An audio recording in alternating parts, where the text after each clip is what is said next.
Welcome to episode 7 of Out of Hand, our weekly podcast about Wild Rift Esports, League of Legends, Wild Rift. I'm TJ, and this is a bit of a rare case. I'm all alone this week. Leonard has just finished his regular season of the Malaysia-Singapore League over in the WCS, and so he's taking some well-earned time off, going on vacation. He will be back during the season finals, so that should be next week that we have him back. We'll keep this pretty short as a result, but I wanted to get something out there, continue updating the feeds as it does please the various algorithms. So let's talk through our patch this week, and then I'll give you a little bit of an update over on the WNS, that's the North American League, where we also just completed our regular season. First of all, the balance patch. It's patch 3.1a. Riot Games continue to have learned their lesson from that one time they said it was patch 3.0, and everyone got very angry at them because 3.0 ought to be saved for a major patch. And so this time around, it's just a 0.1a. The most exciting part of this for me, I'm going to be totally honest, is the addition of Pajama Guardian Ezreal. There's also Pajama Guardian Lux in there to make money, but I think we know where the developer's real passion lies. Some very good skins, and there's an emote as well to go with it. But the actual tuning numbers make this one of the more interesting patches in a while. This is one of those patches where the only thing they changed were the numbers. So I get why this is like a A patch and not a 4.0. But also, these are the patches that really excite me as a little bit of a nerd. Just running down the list, Jarvan got buffed, Karma got tuned down. We've had her for a couple of weeks now, and I think her AP is overvalued. So I don't know if this is actually going to affect her. For what it's worth, her ultimate, her empowered first ability, both do less damage now with AP scaling, which will matter. That'll make it harder to play her in mid as an AP carry threat, but she kind of already felt bad in that role. We've seen a number of pro teams fall victim to, well, this worked really well in solo queue, let's try it out. And it never really worked in competitive play. What did work in competitive play, what does seem actually quite good, is builds around Karma using Ardent Sensor. And that can be done either in mid lane or in support. The mid lane, I suppose, will be a little harder now because it'll be a little bit weaker in terms of early game wave clear. But the power of Ardent Sensor, I think, is very much her real value. And we're probably still going to see a decent amount of her if we're in a meta where that Ardent Sensor, the Harmonic Echo, all those support items can be really easily stacked onto a key ally. We've seen some whisperings in Asia and North America of an upcoming AD carrying meta, for instance, a lot of Caitlyn, a lot of Jinx getting played, and I think Karma fits very neatly into that. That would also, of course, sound the harbinger of doom. Yumi probably fits into that meta quite well. Lulu probably fits into that meta quite well. Europe is already playing Seraphine. I do think Karma is better than a lot of those options, so we'll see how that balances out. I don't think her AP damage getting nerfed is actually a very big nerf for her. Master Yi got tuned down as well. This feels like it was enough to stop the level 3 gank that made him so viable. There was a period during the last couple of weeks, or I suppose just really the last week, where Master Yi was able to farm his own jungle so fast that he could turn level 3 within the first minute or two and start showing up in lanes. And that was a lot. That made him a comparable or a comparable early game threat to like a Lee Sin, while also still doing the thing that Master Yi has always done, which is if you get to late game with him, you win. Now he's probably back to being a Kale equivalent, where he does have that formidable scaling threat. He is really good in the late game, but won't be blowing out your early game. Also in jungler news, Nunu got buffed. And these are really fun buffs. This is what I mean when I say that the things that excite me most in this world are number changes. Sometimes the number changes are really exciting.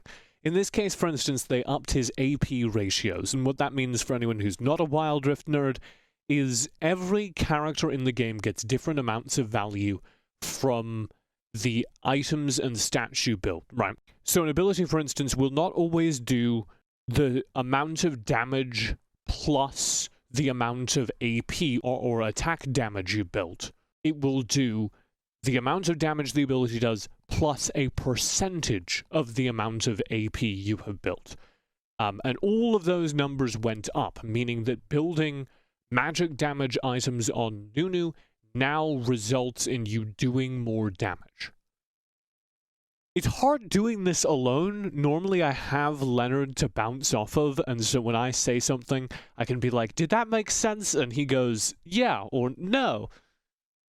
I hope that made sense.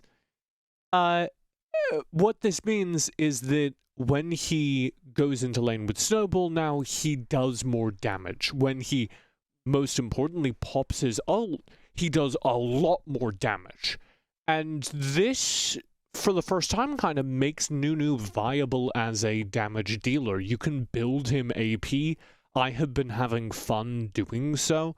Previously, Nunu kind of fell into the same category as a lot of the tank junglers that we traditionally see in League of Legends PC and other MOBAs, where their real value is, okay, we've got another warm body we can put in our front lines in teamfights. And if he had any damage value, it was in that he moved around the map really quickly, so during the early game he could be there as, like, a stun in a lane.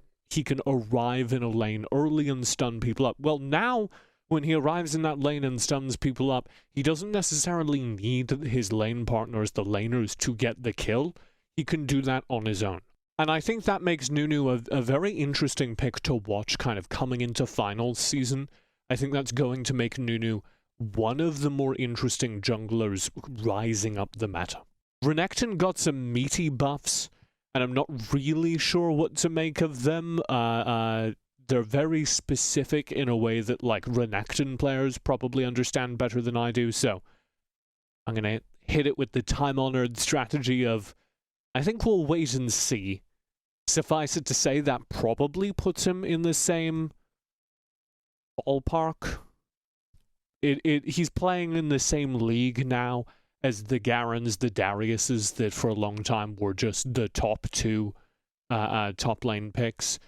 But it's kind of a crowded club, because of course you also have Set up there, and people are starting to realize that Mundo is quite good. So there's a lot of really viable teamfight tanks that you can put in that top lane role. And I don't know if Renekton is... I don't know if it's enough that you would pick Renekton over, like, Set, for instance. That's what I'll have to watch the Chinese players play on this patch for a couple of weeks and then draw my own conclusions.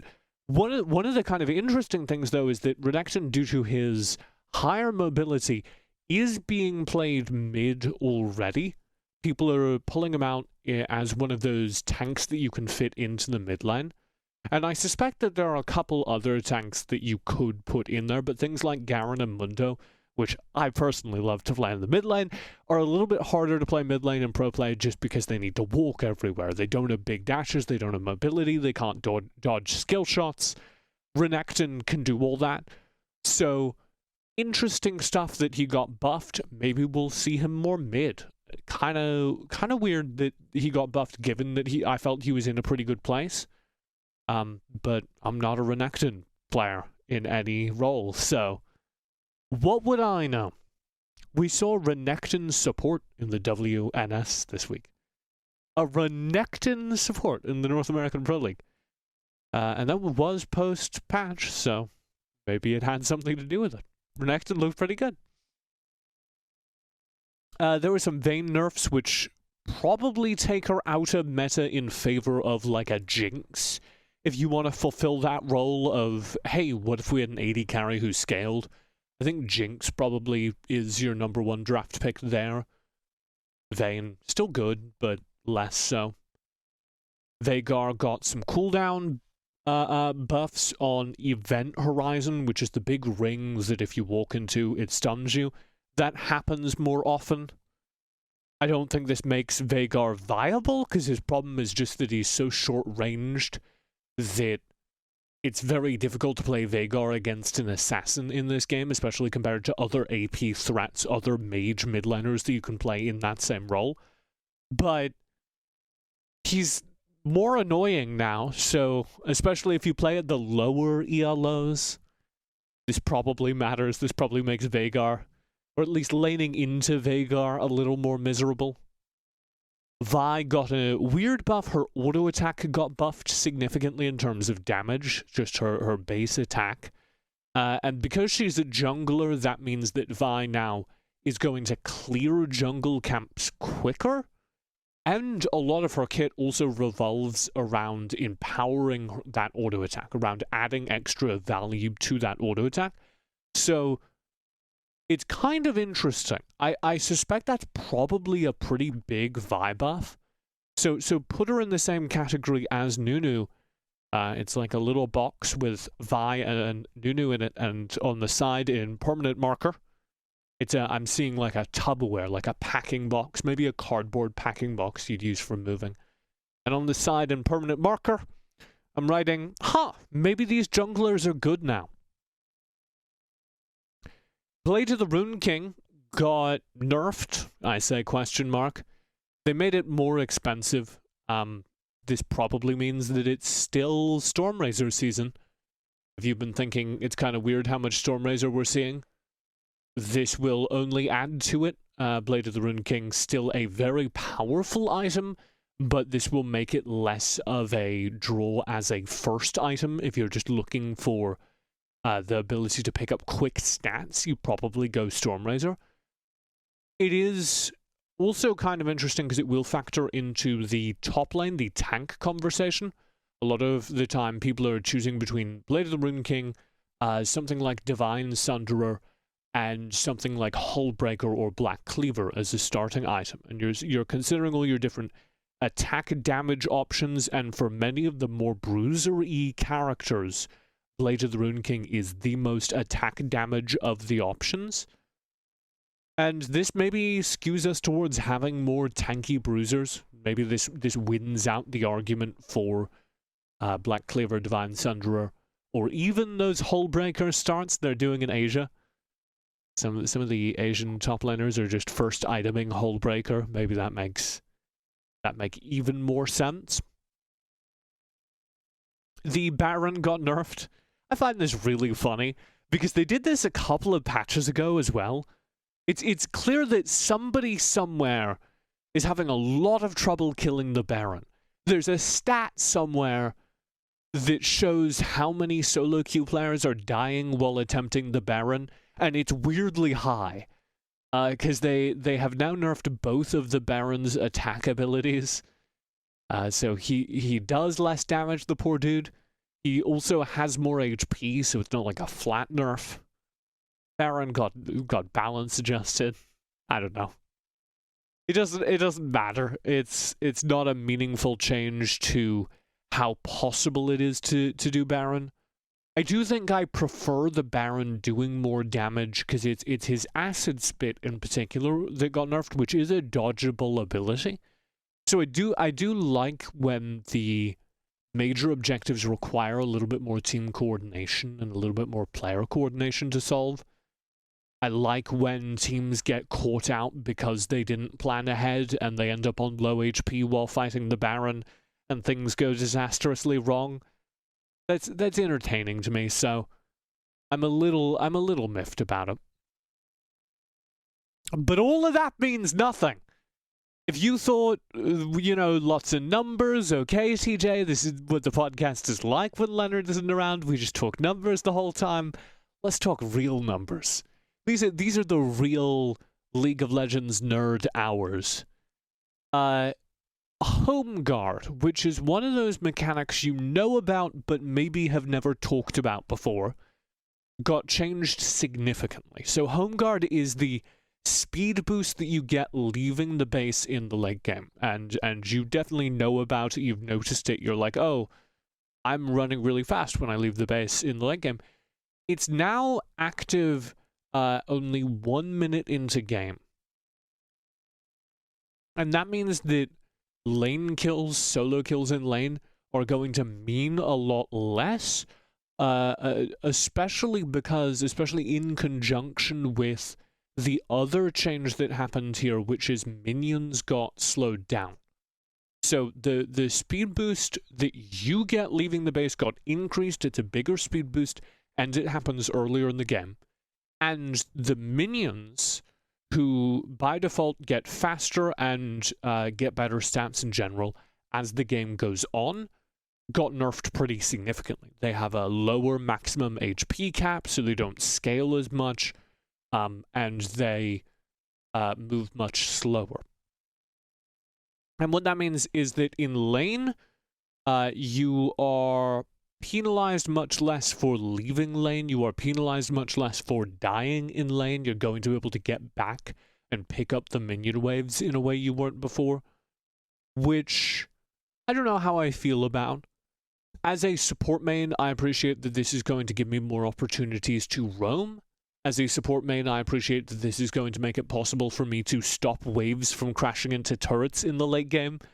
I think everyone's been there. You're playing, like, Braum, and there's a wave about to crash into a turret, and you just need to kill the minions, and it's a horrifying nightmare that takes actual minutes. Well, slightly less bad now. But this I suspect will have kind of a negative effect on lane skill difference. It's going to be harder to win the game because you blow out the lane. And that's not necessarily bad for the game, because it will conversely reward, I suspect, players getting out of lane. It will probably make it rarer that you're playing the game and you're winning your lane, but it doesn't matter because on the opposite side of the map, your top laner is feeding, right? If your top laner starts feeding on the opposite side of the map, these changes will make it so that is less damaging to said top laner and therefore your team, which is a net positive. That's a net good, but I don't know how I feel about that. I don't know if that's going to actually come into effect. Maybe these are part of the widely reported fixed matchmaking. Maybe it's kind of a response to that, because I know that it's very difficult to pick apart the systems that people are complaining about when they say, oh, I'm having a terrible time playing solo queue. But these are one of those systems. The idea that you can win your lane and lose the game very hard is part of that. So maybe this is part of an initiative to respond to those broader issues that people are having at high ELO matchmaking. Hey, more cool numbers. The way that respawns work got changed to be more snowbally, which in competitive games means that if you're winning, it is now easier to keep winning. They don't give a whole lot of detail, or they give detail, but it's like weird. It's not the detail I want. Here is the text from the patch notes that they put out. Quote, "We're making some adjustments to respawns and changing how much a champion can be penalized or favored on their death timers. If you have a lead and are ahead in your game, you'll be penalized less, but if you find yourself behind in your games, you'll be favored less." Which is, whoever wrote this definitely takes great care there with favored less as opposed to penalized more, which is what that means. If you are ahead in your game and you die, previously your respawn timer was longer than somebody's who was behind in their game and died. Basically giving a little bit of an advantage, a little bit of a comeback mechanic to the team that was behind. That comeback mechanic has been tuned down. That's going to make it easier to do things off of team wipes, for instance. If you kill the entire team, you have more time to grab a turret, grab a baron, that sort of thing. I don't know. I think I like that because it's very rare that those death timers are deciding the game. It's very rare that somebody dies, respawns, and then is able to change the game in the few seconds after they respawn. So I don't know if it matters that much. It probably balances out with the faster home guards, with the faster movement speed from leaving base, which probably shaves off a couple of seconds on leaving the base, and now your timer is a couple of seconds longer. It's, again, one of those wait and see and or find someone who's willing to do the math. This guy isn't. I'm going to take a quick break, and then we'll mosey on down. That's the patch notes. We'll mosey on down to the esports corner, the esports emporium. I want to talk a little bit about the WNS, and then I'll give you my thumbs up for the week, and wrap it all up with a neat little bow.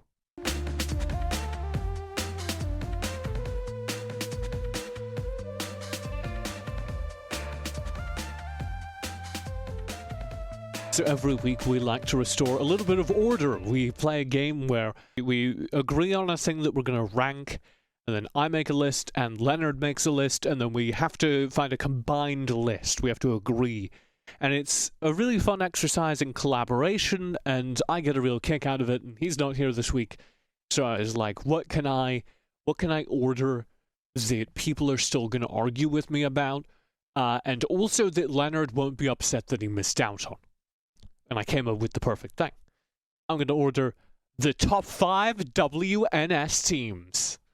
These are our North American teams, so I'm shoehorning, this is a little bit illegal, I'm shoehorning in a little bit of a major preview here. In about 2 weeks' time, we have our first major, I believe, of this season. That will be the North American WNS Finals, which determines who in North America gets sent to the Icons World Final. And we've got 8 teams sent. I went ahead and actually ranked all 8. And let's just talk through them. These are my predictions, I suppose. But take them with a grain of salt, which is that the best thing about North America has been how squishy this is. The best thing about North America is that I'm making these predictions just because I like getting dunked on. I'll admit it. I like putting things on paper and everyone gets mad at me and then they yell at me on Twitter and it's fun. But I also know, to be clear, that I'm probably wrong because of the nature of these events, because of the nature of how close North America is this season. There are some times where I'm 100% sure in my predictions, and this isn't one of those cases. I would say, am I below 50%? Probably below 50% confident in the final order. So let's start with the, groups, the kind of mushy groupings of these teams and how powerful they are relative to each other. The first group is the easiest. You, of course, have the Sentinels, Tribe Gaming, Immortals, the top 3. These are teams that will probably be going to Icons. These teams are where we expect our Icons representative to come from. And I think it's pretty easy to list those 3 as the top, but Tribe Gaming, it's a little harder to list them as a top team. Because, of course, they spent the entire season kind of just getting destroyed over and over again. This is the team that went undefeated during WNS Season 0. This is the team that represented North America at the Horizon Cup, which was the first international competition. And Tribe Gaming, I'm including in the top 3 because of their last tournament, because of Major 3, where they had a little bit of a return to form And I'm also including them on legacy, on the fact that I know they have some of the best players in North America, and I expect them to be able to deliver on LAN. So, top 3 blocked there. I'll order them specifically later. Then I think you have the wild cards. For me, that is Suzaku, Cloud9, and that's kind of it. Suzaku are a bottom half team that probably shouldn't be this high on my list, probably shouldn't be in the wildcard category, but they've looked really good recently. So I really struggle to keep them out of that top 4, out of that top 5, certainly, but that would be an overperformance of my expectations. So they're a wildcard being represented at the upper end of my expectations here. Cloud9 are here as a wildcard being represented at the lower end of my expectations. I have them in this 4-5 group in the middle of the pack, and that's not where a team called Cloud9 should be, but I've just been let down too many times. This is a team that has Old School, who I will maintain is the best AD carry player in North America, and they just refuse to utilize him. They have never been able to utilize him effectively. This is a team that has one of the best early game jungle players in North America in Tarzan, who's of course this League of Legends veteran, and rather than leveraging what appears to be a really good base of game knowledge and a player that looks really good in the early game, they keep putting him on late game scaling characters and letting him carry the game, which just isn't how we're playing League of Legends Wild Rift right now. This is a team that has really good drafting, except for the aims of those drafts. I so many times when I'm casting Cloud9 go, wow, I don't agree with the goal of this team. But if I agreed with it, if I had said that the way to play this game was to build around Tarzan, having a scaling Jax, then this composition is the best way to do it.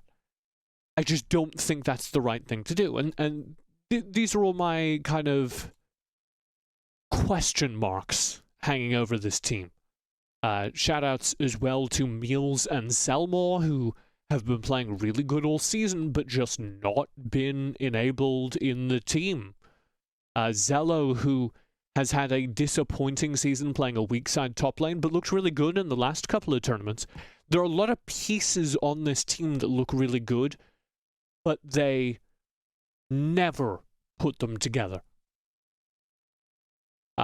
So they're down here. They're in my 4-5 group. Cloud9, I think, shouldn't be this low on the list, but are. And they're going to have to prove it if they belong in the top 3, if they can challenge Tribe Sentinels IMT for that top 3. They're going to need to do something that they haven't done in their entire existence as a core roster, and that is look like a team that is playing together. Finally, Saint, Enemy, and Ailish down at the very bottom of my list as a kind of soup the rest, the mush pot.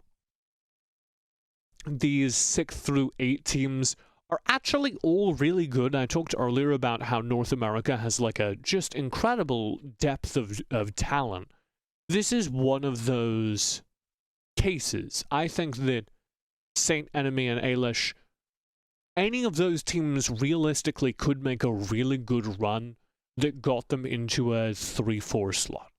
Any of those teams could finish this tournament as the 3rd or 4th best team in North America. And that would be a really good performance from them. And that's why they're down at the bottom of the list, because I don't see a world in which those teams leave this tournament as the best team in North America. Cloud9, maybe, could do it. Cloud9, if they show up and they're a different team and they figured out their problems, could win the whole tournament. Suzaku, a little bit of an interesting case. They're in the middle of my list because I think they will perform very stably. I feel like I've gotten a handle on Suzaku. They're going to show up, they're going to deliver, they're going to come out as a middling 4-5 team. So they're in the middle of my list because I think that's where they'll finish. But the bottom half of this list is interesting because it is all wildcards.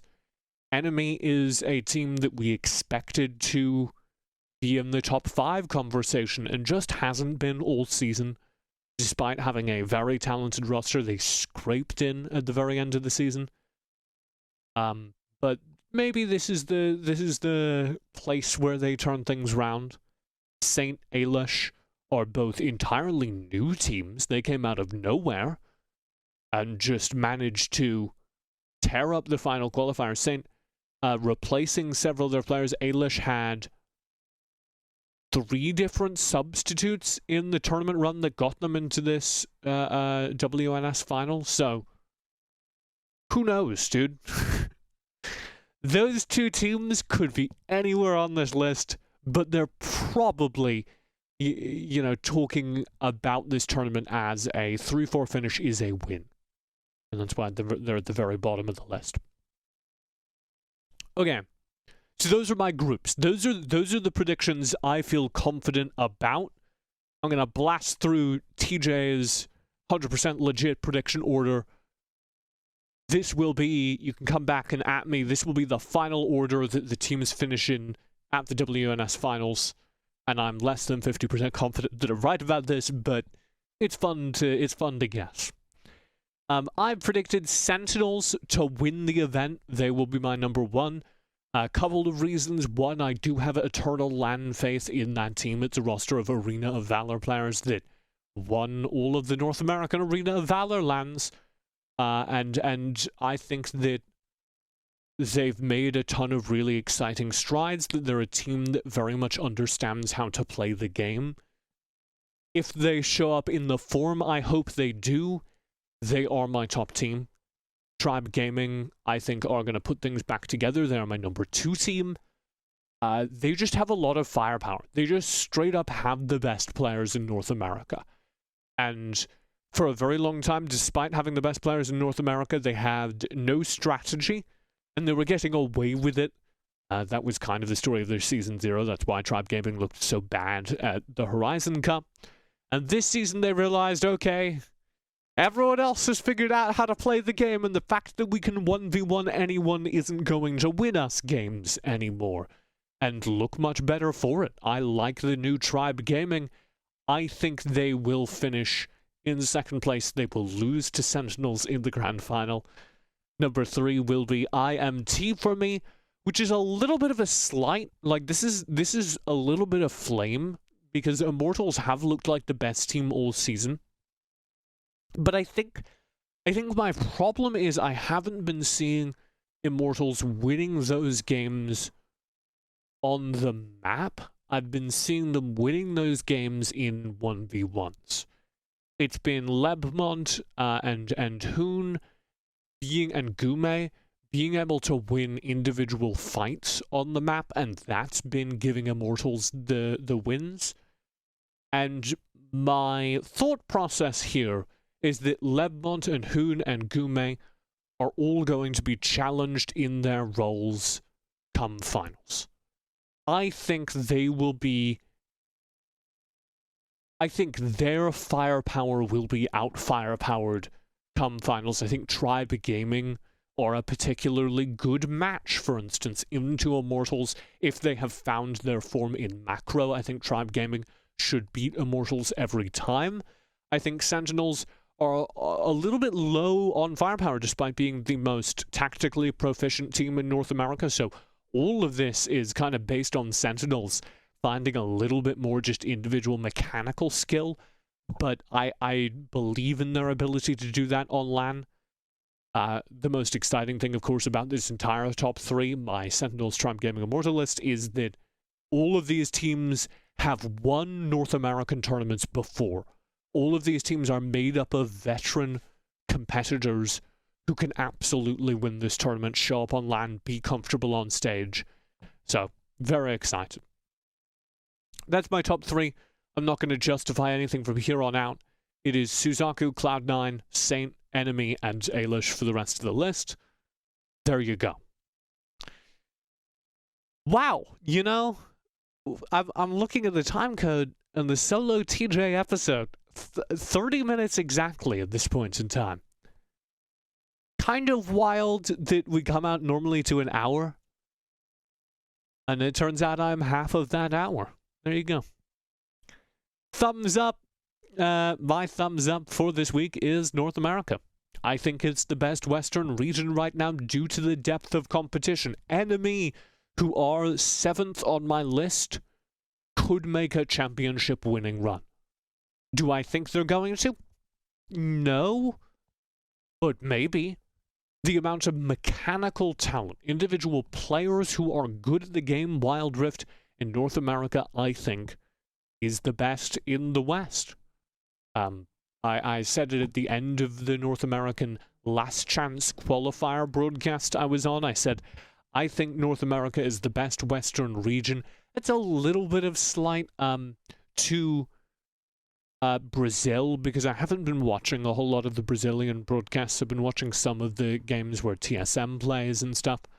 And those players look really good, so I don't have a full handle on them. I think North America is better, but I haven't done my research on Brazil, and I will admit that. But it's not a slight to Europe. Well, it is a slight, but I've done my research. I've watched those games. I think North America is better. And that's for a couple of reasons. I think North America is doing a better job understanding how to play the game, referencing international regions, playing the meta that is being played in the WRL, that is being played in Asia. And I think that's going to serve them much better. I think Europe's meta is very based around European solo queue. We're seeing a lot of performances that tell me that European players are getting most of their practice in the solo queue. And I think that makes them kind of weak when it comes time for international play.